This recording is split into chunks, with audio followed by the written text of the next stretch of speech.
Hi, I'm Professor Ritchey, and in this video we're going to be looking at the diversity in our rituals. We can ask, well, what is the purpose of rituals? Because they don't tend to necessarily make sense to people who don't participate in the ritual.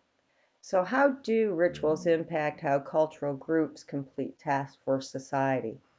Let's take a look back at the structural functionalist approach, and we can see that rituals can help us identify in-group and out-groups. This is related to Hall's primary message system of association, and it can also help us fix social placement. We can also see rituals as helping us to develop commitments to common values or collective consciousness, and this is demonstrated by time, energy, and pain or sacrifices, suffering that we do on behalf within these rituals. We can look at pain in terms of scarification rituals. We can look at time commitments in terms of Islam and the expectation of praying 5 times a day. We can also see that rituals can help increase cooperation and collective action to solve group problems and community problems. Hinduism determined that the cow was more valuable alive and offered members of the community more resources by keeping the cow alive. And so cow developed the sacredness within Hindu society. The last thing that we can see that rituals do, well, that it creates group cohesion and it actually increases the longevity of the group or community. We can see this with religious ceremonies. We can look at Hinduism. It's the world's largest or oldest religion and emerged between 2300 and 1500 BC. We see it with Catholicism, has been around since around 110 AD. So it brings people together and it creates that group cohesion. It creates that commitment to common values and the feeling of cooperation between people. Next, what I want to do is I want to look at the characteristics of ritual-like activities that has been identified by Professor Catherine Bell. The first is the characteristic of formalism. Formalism reflects the idea that rituals will have a limited fixed set of expressions and gestures, a restricted code of communication or behavior. It will support traditional societal hierarchies and authority, and so the rituals often go unchallenged. The second characteristic is traditionalism. Rituals make activities appear to be consistent with older cultural patterns. We will see a near perfect repetition of rituals and social customs over time. And we might see the use of special dress and costumes and the preservation of formal linguistic forms. I think of Native Americans and them working with their traditional dress and ritualistic dancing. The next characteristic of ritual-like activities include invariance. Rituals are seen as being choreographed. There's a bodily discipline that emphasize repetition, and it is often performed in groups. I think of meditation. Actually, a lot of religious ceremonies, you see the emphasis on that repetition in the services, and it is always performed in groups.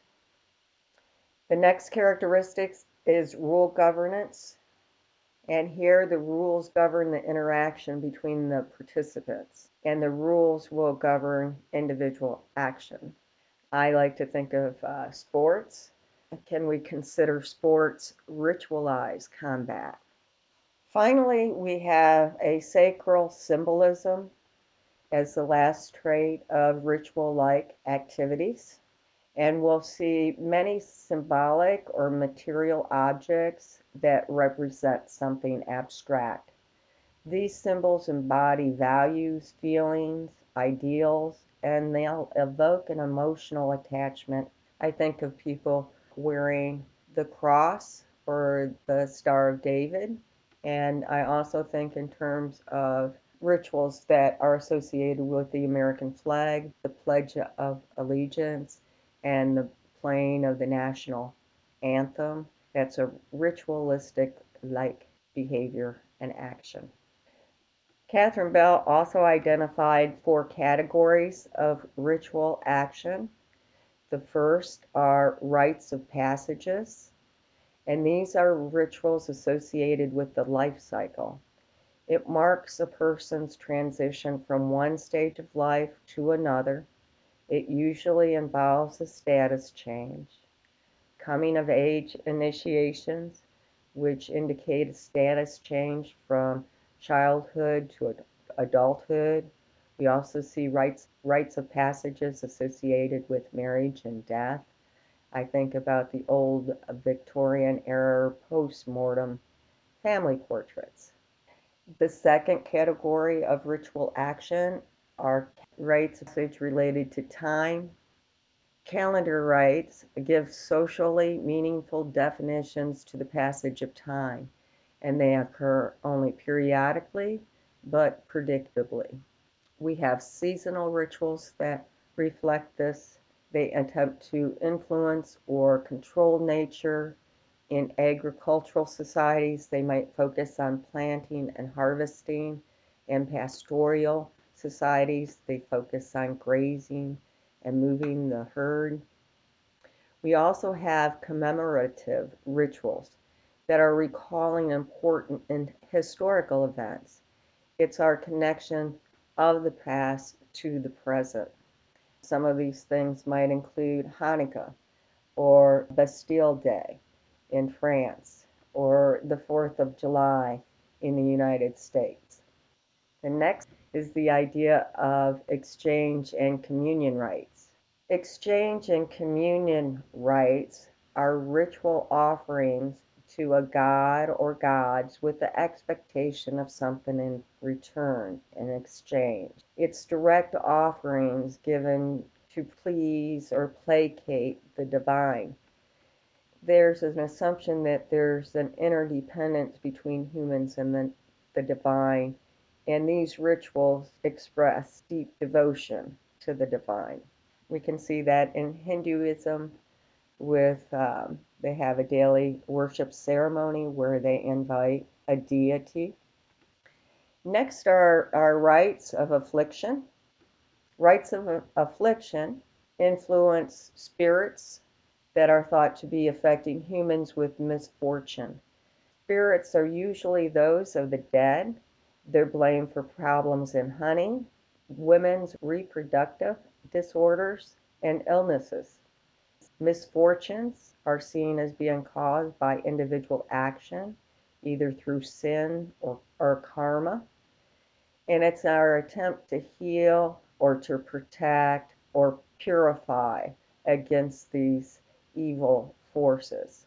For example, we have in Christianity baptisms, and they serve to symbolize turning away from a life of sin. It acts as a purification and publicly identifying with the teachings of Jesus Christ.